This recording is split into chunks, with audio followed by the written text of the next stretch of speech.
Hello बच्चों, आप सभी का हमारे यूट्यूब चैनल आरती एजुकेशन क्लासेस में स्वागत है। आज के वीडियो में हम आपके लिए लेकर आए हैं एडग्रेड वर्ग जो प्रश्नोत्तर पुस्तिका है कक्षा 8 विषय गणित की, जो कि आपकी परीक्षा के लिए बहुत ही महत्वपूर्ण है। आपने देखा होगा बच्चों, जो कक्षा 8 के बोर्ड पैटर्न पर आधारित जो पेपर हो रहे हैं उसमें विषय हिंदी और विषय विज्ञान के प्रश्नोत्तर जो एडग्रेड अभ्यास पुस्तिका से ही पूछे गए हैं। तो आज के वीडियो में हम आपके लिए लेकर आए हैं एडग्रेड अभ्यास पुस्तिका से गणित विषय के कुछ महत्वपूर्ण प्रश्नोत्तर, जिसे आप ध्यान से देखिए ताकि आपको परीक्षा में बहुत आसानी महसूस हो। तो देखिए, यहाँ पर दिया हुआ है प्रश्न नंबर 1, प्रश्न पाठ 1 अध्याय जो 1 दिया हुआ है परिमेय संख्या है। प्रश्न नंबर 1, 3/8 का योज्य प्रतिलोम ज्ञात कीजिए। तो देखिए, इसका क्या है, 3/8 का योज्य प्रतिलोम बराबर -3/8 है। फिर 5/6 का योज्य प्रतिलोम ज्ञात कीजिए। तो इस प्रश्न का उत्तर आपको गणित की जो कक्षा 8 की पृष्ठ क्रमांक 14 उसमें देख सकते हैं आप। 5/-6 का योज्य प्रतिलोम बराबर 5/6 है। जैसे कि यह प्रतिलोम यानी यहाँ माइनस है तो यह प्लस हो जाएगा। उसके बाद अगला प्रश्न है प्रश्न नंबर 2, -14/20 का गुणात्मक प्रतिलोम ज्ञात कीजिए। तो देखिए, -14/20 का गुणात्मक प्रतिलोम बराबर -20/14 है। यह जो बटे में था वह अंश और हर जो है वह अदला बदली हो गए, जैसे नीचे का ऊपर और ऊपर का नीचे। तो यहाँ पर जो माइनस धन में था वह 20 -14 जो है वह धन में हो गया, और जो 20 है वह क्या हो गया, माइनस में हो गया। इस तरह से हमने प्रश्न नंबर 2 का उत्तर लिखा। यहाँ पर देखेंगे -1 से 1/18 का गुणात्मक प्रतिलोम व्युत्क्रम ज्ञात कीजिए। तो देखिए, इस प्रश्न की समझ के लिए आप गणित कक्षा 8 का पृष्ठ क्रमांक 13 देख सकते हैं। -1 सही 1/8 का गुणात्मक प्रतिलोम यानी व्युत्क्रम 18/19 है। 18 एकम 18 और 18 और 1 19 जो हर में आया है।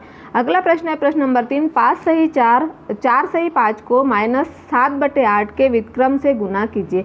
इस प्रश्न का उत्तर, इस प्रश्न की समझ के लिए गणित कक्षा 8 का पृष्ठ क्रमांक 13 देख सकते हैं आप। देखिए, इसका हर हमने यहाँ पर दिया हुआ है, आप इसे देखकर कर सकते हैं ताकि आपको बहुत आसानी महसूस हो। देखिए, 4/5 गुना 7/8 का व्युत्क्रम 4/5 गुना 8/-7 क्या हो जाएगा, बराबर 32/35। यह इसका आंसर है। अगला प्रश्न है ब, ज्ञात कीजिए 3/-2 गुना 2/7 -1/4 -3/4 गुना 5/3। तो इस प्रश्न की समझ के लिए हम गणित कक्षा 8 का पृष्ठ क्रमांक 10 व 11 देख सकते। देखिए, 3/2 गुना 2/7 -1/14 3/4 गुना 5/3।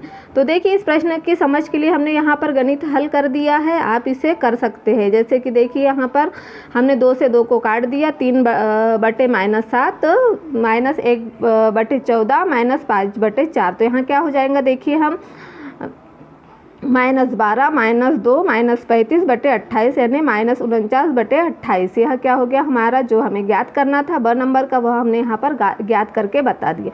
अगला प्रश्न है प्रश्न नंबर 4, परिमेय संख्या 4/5 को संख्या रेखा पर निरूपित कीजिए। इस प्रश्न की समझ के लिए गणित कक्षा 8 का पृष्ठ क्रमांक 16, 17 और 18 को आप यहाँ पर देख सकते हैं।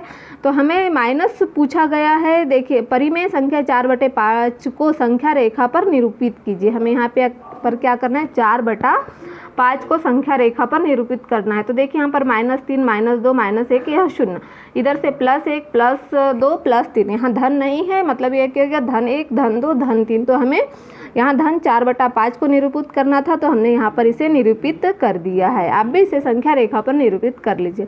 अगला प्रश्न है प्रश्न नंबर 5, परिमेय संख्या -6/4 को संख्या रेखा पर निरूपित कीजिए। तो देखिए, इस प्रश्न की समझ के लिए हम गणित कक्षा 8 का पृष्ठ क्रमांक 16, 17 व 18 देख सकते हैं। यह देखिए, यह क्या है, हमारी संख्या रेखा है। इस पर हम -2 -1 दिख रहा है यहाँ पर, यहाँ से शुरू, तो यहाँ पर -4/6 जो हमने यहाँ पर निरूपित कर दिया है -2 और -1 के बीच में। अगला प्रश्न है हमारा प्रश्न नंबर 6, -5/6 और 7/8 के बीच 5 परिमेय संख्याएं ज्ञात कीजिए। तो देखिए, 6 और 8 का लसा क्या है, 24। तो लसा यानी लघुत्तम समापवर्तक। तो देखिए, यहाँ -5/6 बराबर -5/6 गुना 4/4। तो क्या हो जाएगा, -20/24।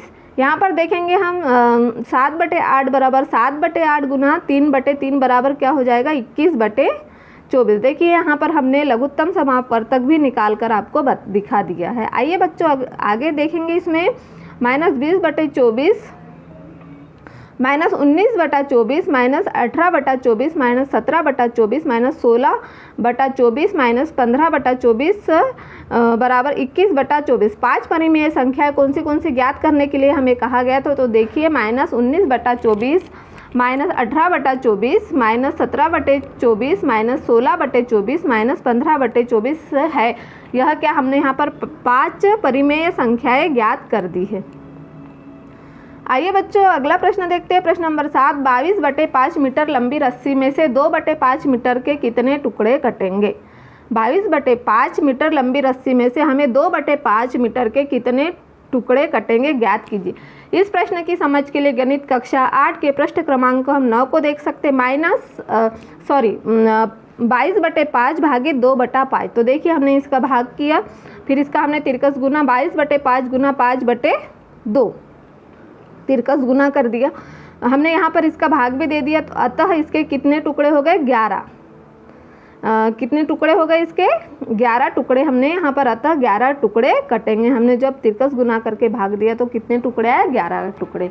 अगला प्रश्न है प्रश्न नंबर 8, ज्ञात कीजिए 2/5 गुना -3/7 -1/14 -3/7 गुना 3/5। इस प्रश्न की समझ के लिए गणित कक्षा 8 की पृष्ठ क्रमांक 15 देखेंगे। आप अच्छी समझ के लिए अपनी हमारे पिछले वीडियो देख सकते हैं और आप अपनी जो पाठ्य पुस्तक है उसके गणित के कक्षा 8 के पृष्ठ क्रमांक 15 भी देख सकते हैं।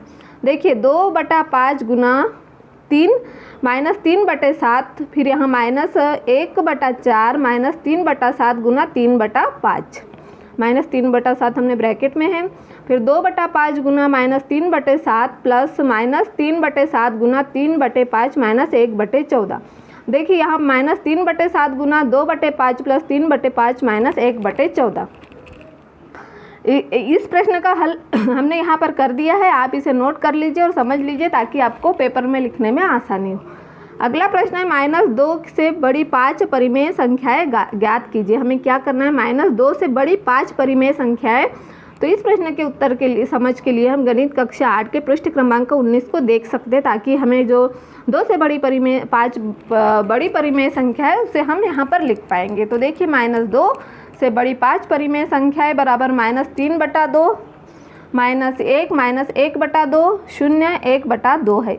इसके अतिरिक्त और भी परिमेय संख्याएं हो सकती है। इसके बाद अगला प्रश्न है प्रश्न 10, 3 से छोटी 5 परिमेय संख्याएं ज्ञात कीजिए। तो इस प्रश्न की समझ के लिए गणित कक्षा 8 के पृष्ठ क्रमांक 19 देख सकते हैं। 3 से छोटी 5 परिमेय संख्याएं 2 1 0 1/2 -1/4 नोट। इसके अतिरिक्त और भी परिमेय संख्याएं हो सकती है।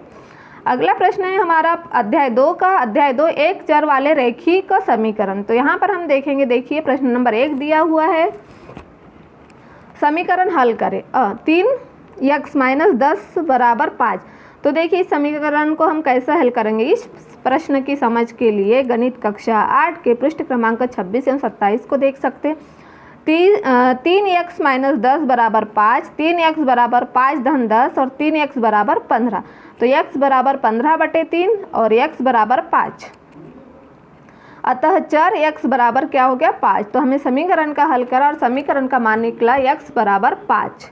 अगला है उसमें ब नंबर 2/5x प्लस 3 बराबर 5। तो देखिए इस प्रश्न को समझ के लिए हम हमारी 26-27 पेज देख सकते हैं कक्षा 8वीं की। तो देखिए 2/5x प्लस 3 बराबर 5। 2/5x बराबर 5 - 3। देखिए यहाँ से हमने यहाँ लिया तो यह क्या हो गया प्लस का माइनस हो गया, +3 था तो यहाँ -3 हो गया। 2/5x बराबर 2। तो x बराबर 2 गुना 5/2। तो 2 से 2 कटा तो 1, तो x बराबर 5। अतः चर x बराबर 5 होगा।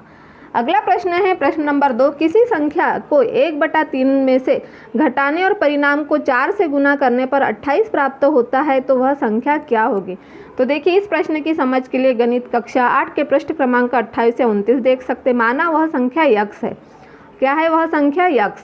तो 4 गुना x माइनस 1/3 बराबर 28। तो x माइनस 1/3 1/3 बराबर 28 माइनस 28/4। तो यहाँ 4 का भाग यहाँ पर हमने भाग दिया तो यहाँ 7 आए, 7 चौक 28, 4 का भाग 7 बार दिया तो 28। x माइनस 1/3 बराबर 7। तो x बराबर 7 प्लस 1/3। तो x बराबर 21 प्लस 1/3। x बराबर 22/3, अतः वह संख्या 22/3 है। अगला प्रश्न है प्रश्न नंबर 3। दो संख्याओं का अनुपात 5:3 है। यदि इनमें अंतर 18 है तो संख्याएं ज्ञात कीजिए। इस प्रश्न की समझ के लिए हम गणित की जो कक्षा 8 की पाठ्य पुस्तक है उसका पृष्ठ क्रमांक 31 देख सकते। तो देखिए, माना संख्या x 5x और 3x है। दो संख्या लिए हमने 5x और 3x। 5x माइनस 3x बराबर क्या है? 18, क्योंकि हमारे प्रश्न में दिया है 5:3। यदि इनमें अंतर 18 है तो इनका अंतर कितना, हमने 18 लिख दिया। फिर हम देखेंगे 2x बराबर 18। तो x बराबर 18/2, तो कितना, 2 का भाग दिया हमने 18 में, तो कितना आया 9। और x बराबर यहाँ कितना हो गया 9। अतः संख्याएँ क्या आएंगी? 5x और 3x। 5 गुना 9 और 3 गुना 9 बराबर 45 और 27। यह क्या हो गया? यह दो संख्याएं, मतलब इसमें जो प्रश्न में पूछा था हमें कि इनके अंतर तो संख्याएं ज्ञात कीजिए। तो यदि अंतर 18 है तो हमें संख्याएं ज्ञात करना है, तो उनकी संख्याएं 45 और 27 है। अगला प्रश्न है हमारा, किसी आयत का परिमाप 52 सेंटीमीटर है। यदि उसकी चौड़ाई 11 सेंटीमीटर है तो उस आयत की लंबाई ज्ञात कीजिए। किसी आयत का परिमाप क्या है? 52 सेंटीमीटर है। यदि उसकी चौड़ाई 11 सेंटीमीटर है तो उस आयत की लंबाई ज्ञात कीजिए। तो देखिए, आयत का परिमाप बराबर 52 सेंटीमीटर।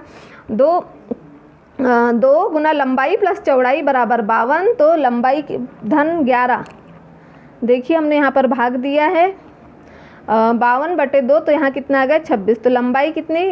26 माइनस 11, क्योंकि देखिए हमें यहाँ पर परिमाप ज्ञात करने के लिए चौड़ाई दी हुई है और 52 सेंटीमीटर परिमाप, तो हमें लंबाई ज्ञात करना है। तो यह चौड़ाई, लंबाई धन चौड़ाई बराबर 52/2। तो 2 का भाग दिया 52 में, तो 26 है। लंबाई बराबर 26/11। तो लंबाई बराबर कितना हो गया? 15 सेंटीमीटर। अतः आयत की लंबाई बराबर 15 सेंटीमीटर है। अगला प्रश्न है हमारा, राहुल की और हारून की वर्तमान आयु का अनुपात 5:7 है। 4 वर्ष बाद दोनों की आयु का योग 56 होगा। दोनों की वर्तमान आयु ज्ञात कीजिए। माना कि राहुल और हारून की वर्तमान आयु 5x वर्ष एवं 7x वर्ष है। तो 4 वर्ष बाद राहुल की आयु बराबर 5x प्लस 4 वर्ष, और 4 वर्ष बाद हारून की आयु 7x प्लस 4 वर्ष है। तो प्रश्नानुसार 5x plus 4 plus 7x plus 4 बराबर 56। तो 12x प्लस 8 बराबर 56। तो 12x बराबर 56 माइनस 8। तो 12x बराबर 48। x बराबर 48/12। तो 12 का भाग हमने 48 में यहाँ पर दिया, तो 4 आए, 12 चौक 48। तो x बराबर 4 वर्ष है। तो राहुल की आयु 5 गुना 4 बराबर 20, 5 चौक 20 वर्ष। और हारून की आयु 7 गुना 4 बराबर 28, तो 28 वर्ष। इस तरह से हमने प्रश्न नंबर 5 का उत्तर लिखा। आप भी इसे अच्छे से समझ लीजिए।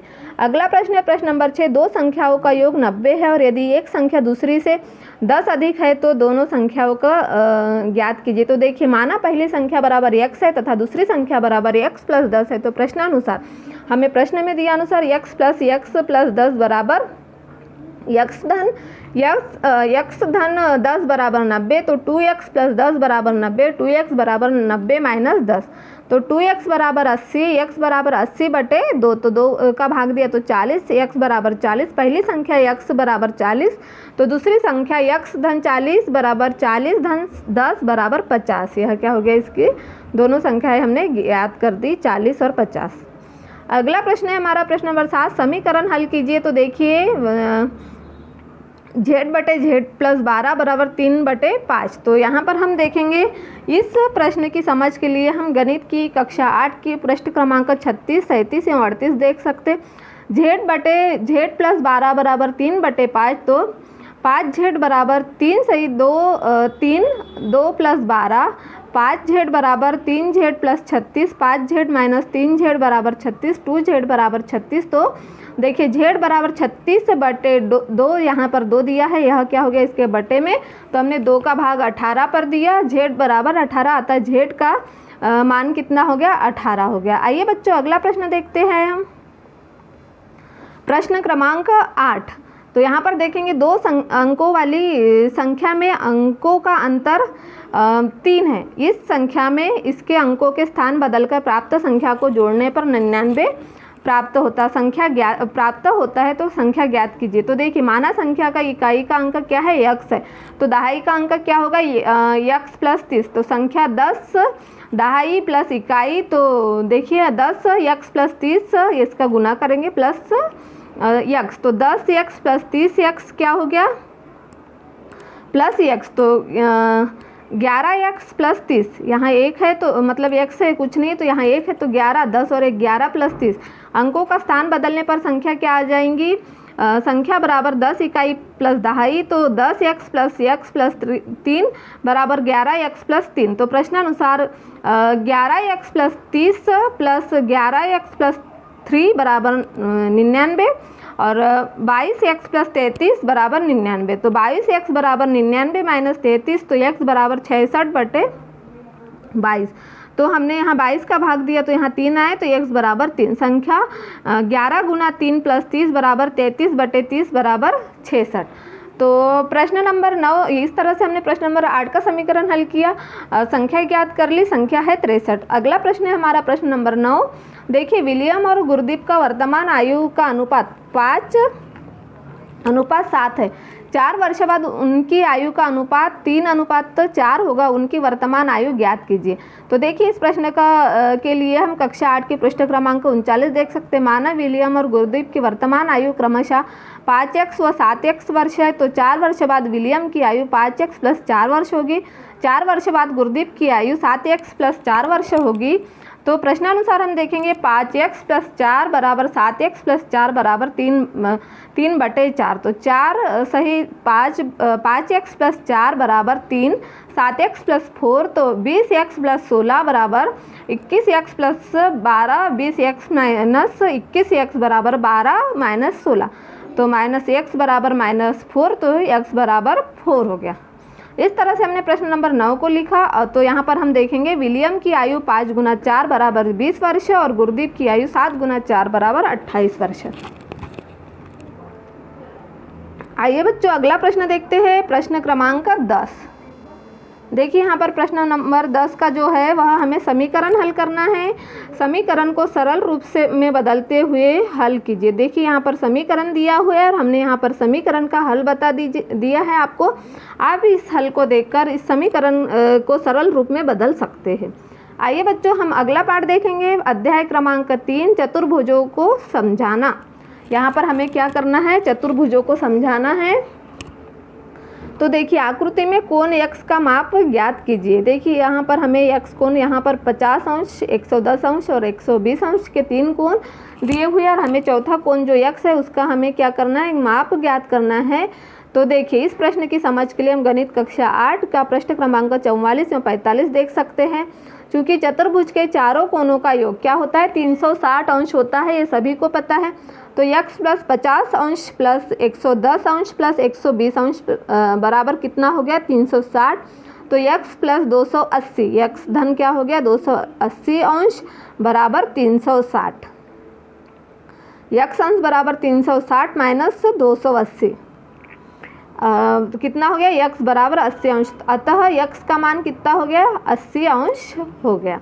अगला प्रश्न है ब आकृति में कोण x का माप ज्ञात कीजिए। यहाँ पर भी हमें कोण x का माप ज्ञात करना है और चतुर्भुज के चारों कोणों का योग कितना होता है, 360 होता है, ये हमने आपको बताया था। तो x अंश प्लस 90 अंश प्लस 60 अंश प्लस 110 अंश बराबर 360।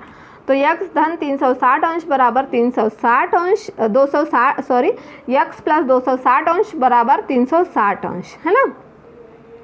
तो यहाँ पर हम देखें x अंश बराबर माइनस 360 अंश माइनस 260, तो x अंश बराबर 100 अंश, अतः x का मान 100 है। आइए बच्चों अगला प्रश्न देखते हैं, प्रश्न नंबर 2 आकृति में कोण x का माप ज्ञात कीजिए। हमें यहाँ जो कोण x दिया हुआ है इसका माप ज्ञात करना है। देखो चूँकि सभी बाह्य कोणों का योग कितना होता है, 360, बाह्य कोणों का भी माप क्या होता है, 360 अंश होता है। तो x धन 360 प्लस 120 अंश बराबर 360, x अंश प्लस 270 अंश बराबर 360, तो x बराबर 360 अंश माइनस 270, x बराबर 90 अंश। अतः x का मान कितना हो गया, 90 अंश हो गया। आकृति में कोण x का माप ज्ञात कीजिए। देखिए यहाँ एक कोण दिया हुआ है, बाह्य कोण 100 अंश, 120 अंश और 80 अंश। तो यहाँ हमें x का माप ज्ञात करना, चूँकि चतुर्भुजों के बाह्य कोणों का योग कितना होता है, 360 अंश होता है। तो x अंश प्लस 100 अंश प्लस 120 अंश प्लस 80 अंश बराबर 360 अंश, x प्लस 300 बराबर 360, तो x बराबर 360 अंश माइनस 300, तो x बराबर क्या हो गया, 60। तो चतुर्भुज का जो चौथा कोण था x, उसका मान क्या है, 60 है। आइए बच्चों अगला प्रश्न देखते हैं। प्रश्न नंबर 3, एक समबाहुभुज की भुजाओं की संख्या ज्ञात कीजिए जिसके प्रत्येक बाह्य कोण का माप 60 अंश है। तो चूंकि प्रत्येक बाह्य कोण 60 अंश है, बहुभुज की भुजाओं की संख्या 360 अंश बटे बाह्य कोण, तो 360 बटे 60, अतः भुजाओं की संख्या कितनी होगी, 6। देखिए 0 से 0 कटा और 6 से 36 का भाग दिया, तो 6 6 36, तो यहाँ कितना आ गया, 6। अतः भुजाओं की संख्या कितनी है, 6। एक समबाहुभुज की कितनी भुजाएं होगी यदि एक बाह्य कोण का माप 40 है हो। इस बाह्य कोण का माप कितना है, 40। एक बाह्य कोण का माप हमें कितना दिया है यहाँ, 40। तो समबाहुभुज की भुजाओं की संख्या 360 बटे कोण की माप, तो 360 बटे 40। तो हमने यहाँ 0 से 0 काट दिया और 4 का भाग हमने 36 से 9, 4 9 में 36 है, 9 चौक 36, तो यहाँ कितना आ गया, 9। तो अतः समबाहुभुज भुजाओं की संख्या 9 है। अगला प्रश्न नंबर 5, समांतर चतुर्भुज ABCD के एक कोण का माप 50 है, तो शेष तीनों कोणों का माप ज्ञात कीजिए। तो देखिए यहाँ पर एक कोण का यहाँ 50 दिया हुआ है और बाकी तीनों कोणों का माप हमें ज्ञात करना है। तो समांतर चतुर्भुज के दो आसन्न कोणों का योग 180 है। यहाँ पर हमें कोणों के नाम दिए हैं, कोण ए धन कोण बी बराबर कितना, 180 हो गया।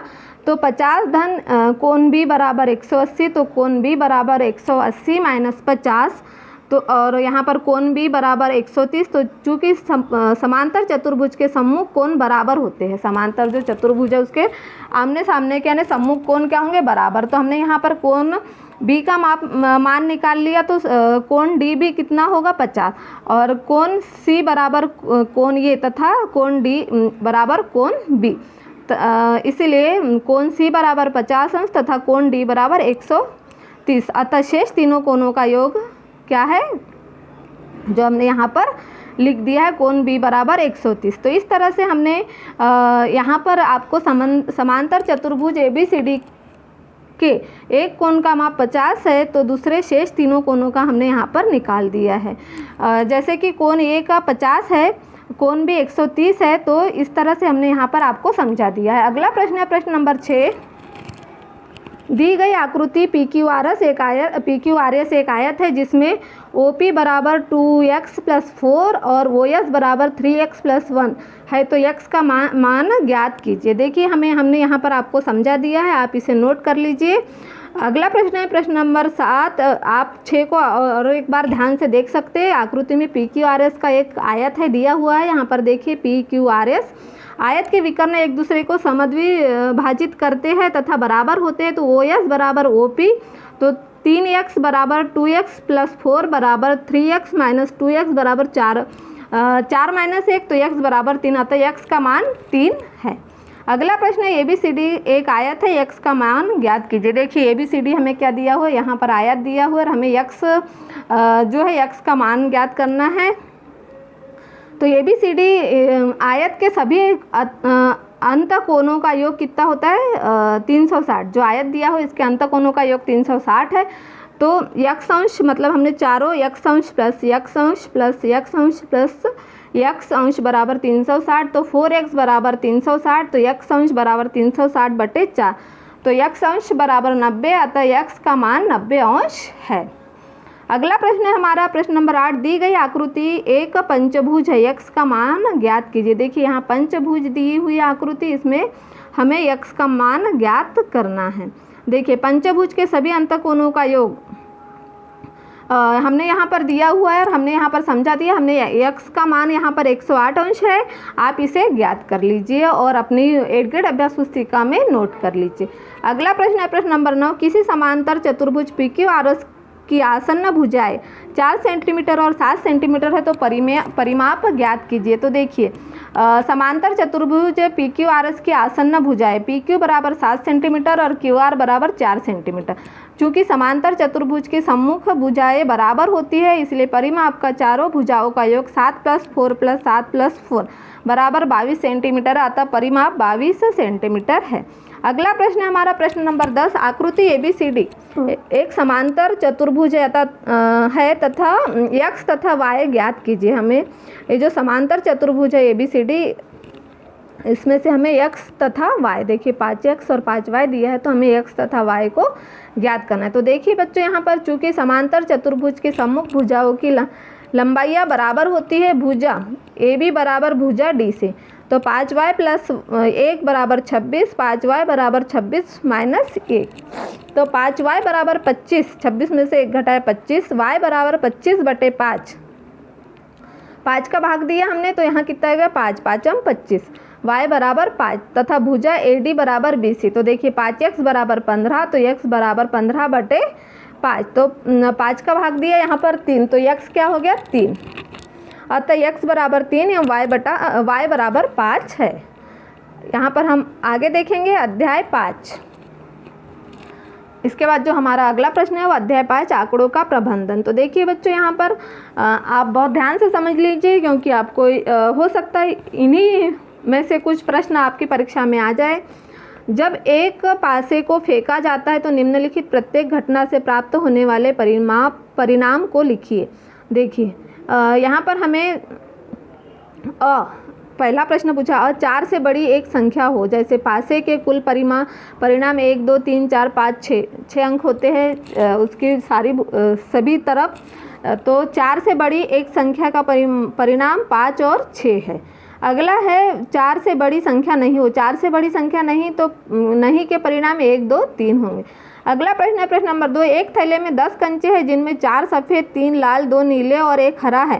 थैले में से बिना देखे कंचे निकाले जाते हैं, निम्नलिखित की प्रायिकता क्या होगी। तो देखिए लाल कंचे प्राप्त करना, प्रायिकता क्या होगी अनुकूल परिणाम बटे कुल परिणाम, जो प्रायिकता का सूत्र है, तो 3/10, तो यह क्या हो गया इसका प्रायिकता क्या होगी 3/10। सफ़ेद कंचा न प्राप्त करना, सफ़ेद कंचा न प्राप्त करना 10 - 4 बराबर 6, प्रायिकता क्या हो गई 6/10। आइए बच्चों अगला प्रश्न देखते हैं प्रश्न नंबर 3, 33 बच्चों की अंग्रेजी की परीक्षा के प्राप्तांक 10 में से इस प्रकार है। देखिए यहाँ पर प्राप्तांक दिए हुए हैं, तो मिलान चिन्ह का प्रयोग करते हुए बारंबारता सारणी बनाइए। देखिए यहाँ पर हमने आपको बारंबारता सारणी बनाकर दे दी है और उसका योग भी हमने बता दिया है। 40 से 50 जो प्राप्तांक है वह कितने 3 बार बारंबारता सारणी में आए हैं। देखिए समझा दे रहे हैं हम आपको, यहाँ पर प्राप्तांक 40 से 50, 50 से 60, 60 से 70 और 70 से 80, 80 से 90 यहाँ पर दिए हुए हैं। और ये जो बारंबारता सारणी में आए हैं तो वह भी हमने यहाँ पर बता दिए। तो बारंबारता कितनी हो गई इनकी 33, तो इनका योग कितना हो गया 33, जो कि हमने यहाँ पर बता दिया है।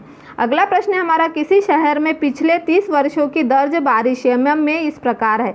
तो अंतराल 40 से 45, 45 से 50 इत्यादि का प्रयोग करते हुए बारंबारता बंटन सारणी बनाइए। हमें क्या करना है यहाँ बारंबारता बंटन सारणी बनाना है। तो देखिए बारिश जो कि mm में है 40 से 45, 45 से 50, 50 से 56, 55 से 60, 50 से 55, 55 से 60, 60 से 65, 65 से 70, 70 से 75, 75 से 80 और 80 से 85। तो इसका मिलान किया है हमने और यहाँ बारंबारता कितनी है 40 से 45 की 2, 45 से 50 की 3, 50 से 55 की 3, 55 से 60 की 4, 60 से 65 की 4, 65 से 70 की 5, 70 से 75 की 5, 75 से 80 की 2 और 80 से 85 की 2। तो इनकी बारंबारता का टोटल योग हो गया है 30।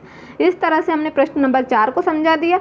आइए बच्चों अगला प्रश्न देखते हैं। देखिए अवकाश के दिनों में विद्यार्थियों द्वारा प्रतिदिन टीवी देखने का समय घंटे में आलेख में दर्शाया गया है। यहाँ पर देखिए टीवी देखने का समय दिया हुआ है विद्यार्थियों का, तो विद्यार्थियों की संख्या यहाँ दिनों की संख्या, तो पहले दिन इतने विद्यार्थियों ने देखी है, दूसरे दिन इतने, तीसरे दिन इतने, चौथे दिन इतने और पाँचवें दिन इतने विद्यार्थियों ने, छठवें दिन इतने, सातवें, इस तरह से हमें यहाँ पर दिया हुआ है। तो देखिए अधिकतम विद्यार्थियों ने कितने घंटे टीवी देखी, तो अधिकतम विद्यार्थियों ने 4 से 5 घंटे टीवी देखी। सबसे अधिक यहाँ पर दिया हुआ 34 विद्यार्थियों ने 4 से 5 घंटे के बीच टीवी देखी।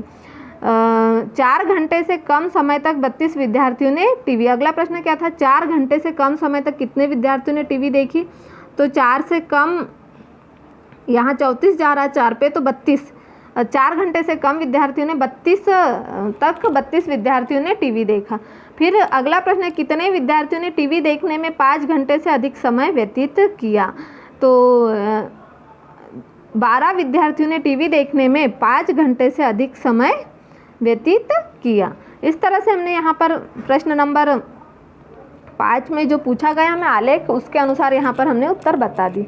अगला है प्रश्न नंबर 6, दिए गए आंकड़ों को आयत चित्र द्वारा प्रदर्शित कीजिए। जो आंकड़े दिए हुए हैं हमें आयत चित्र द्वारा प्रदर्शित करना है। ये ऊंचाई में दिया हुआ है इनका सेंटीमीटर और विद्यार्थियों की संख्या।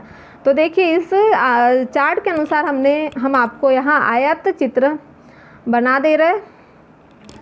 ये देखिए विद्यार्थियों की संख्या और यह ऊंचाई सेंटीमीटर में दी हुई है। 140, 145, 150, 155, 160, 165, 170, इस तरह से हमने विद्यार्थियों की संख्या इस सारणी के अनुसार बना दी। जैसे 140 से 145 कितने हैं, 6, तो 140 से 145 कितने, 6, 5 से यहाँ 6 के बराबर। इस तरह से हमने इस सारणी को देखकर इसे बनाया है। अगला प्रश्न है हमारा प्रश्न नंबर 7, दिए गए पाई चार्ट में सिंचाई के विभिन्न तरीकों को दर्शाया गया है। पाई चार्ट पढ़े और निम्नलिखित प्रश्नों के उत्तर लिखिए। देखिए यहाँ उत्तर देना है हमें। ट्यूबवेल 25%, अन्य तरीके 12%, टैंक 70% और नहर 40%। तो 100% में से इसे विभाजित किया।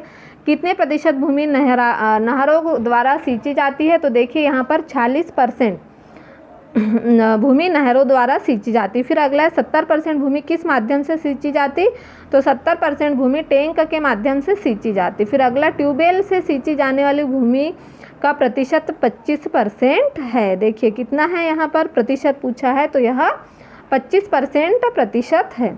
उसके बाद अगला प्रश्न है हमारा प्रश्न नंबर 8, दिए गए आंकड़े किसी राज्य के वार्षिक उत्पादन को दर्शाता है। इन आंकड़ों को पाई चार्ट पर प्रदर्शित कीजिए। देखिए उत्पादन गेहूं, शक्कर और चावल। तो वार्षिक उत्पादन टन में गेहूं का 2750 टन, शक्कर का 2500 टन और चावल का 1500 टन। तो हमें देखिए यहाँ पर इस चार्ट में इसे प्रदर्शित करना था, जो कि हमने बता दिया। शक्कर दी हुई है यहाँ पर और गेहूं और चावल। तो देखिए संपूर्ण का भाग, इनका जो भाग है और केंद्रीय कोण के अनुसार और वार्षिक उत्पादन के अनुसार, वार्षिक उत्पादन कितना है इनका 2750 और शक्कर का 2500 और चावल का 1500। तो इस तरह से हमने यहाँ पर डिवाइड करके इनका संपूर्ण भाग और केंद्रीय कोण निकाल के इन्हें डिवाइड कर दिया है हमने, और यह पाई चार्ट यहाँ पर बना दिया है। पाई चार्ट हमने दर्शाया गया है। आइए बच्चों अगला प्रश्न देखते हैं। प्रश्न नंबर 9, 672 विद्यार्थियों के स्कूल आने जाने के विभिन्न साधनों को पाई चार्ट में दर्शाया गया। चार्ट देखकर निम्नलिखित प्रश्नों के उत्तर लिख। देखिए 80% विद्यार्थी पैदल, बस से 120%, कार से 70% और साइकिल से 90%। तो कितने विद्यार्थी साइकिल से स्कूल जाते हैं, तो 90%। कितने विद्यार्थी बस से स्कूल जाते हैं, तो 120। इस तरह से हमने यहाँ पर हल कर दिया है। आइए बच्चों अगला प्रश्न देखते हैं। प्रश्न नंबर 10, दिए गए आंकड़े व्यक्तियों के एक समूह द्वारा पसंद किए जाने वाले रंगों को दर्शाते हैं। इन आंकड़ों को पाई चार्ट में प्रदर्शित कीजिए। देखिए यहाँ पर व्यक्तियों का प्रतिशत, रंग और लाल रंग 45%, हरा रंग 30% और पीला रंग 25%। तो रंग व्यक्तियों की प्रतिशत, लाल रंग 45%, तो संपूर्ण भाग और केंद्रीय कोण का भाग निकाला है। हरा 30%, तो यहाँ संपूर्ण भाग और यहाँ केंद्रीय भाग। पीला 25%, यहाँ संपूर्ण भाग और यहाँ केंद्रीय भाग। तो देखिए हरा 30%, यानी 108, लाल 45% यानी 162 और 90, पीला जो है वह 25% यानी 90। इस तरह से हमने दिए गए आंकड़े व्यक्तियों के एक समूह द्वारा पसंद किए जाने वाले रंगों को यहाँ पर हमने दर्शाया है। इस तरह से आज के वीडियो में हम आपके लिए लेकर आए थे जो वार्षिक परीक्षा कक्षा 8 की बोर्ड पैटर्न पर आधारित हो रही है, उसके लिए महत्वपूर्ण प्रश्न जो 8th ग्रेड अभ्यास पुस्तिका से ही जो पेपर परीक्षा में आते हैं उस पर आधारित हमने यह वीडियो आपके लिए लेकर आए हैं। यदि आपको हमारा वीडियो अच्छा लगे तो इसे हमारे चैनल को सब्सक्राइब ज़रूर कर लीजिए और बेल आइकन को प्रेस करना ना भूलिए ताकि आपको हमारे आने वाले वीडियो के नोटिफिकेशन मिलते रहेंगे।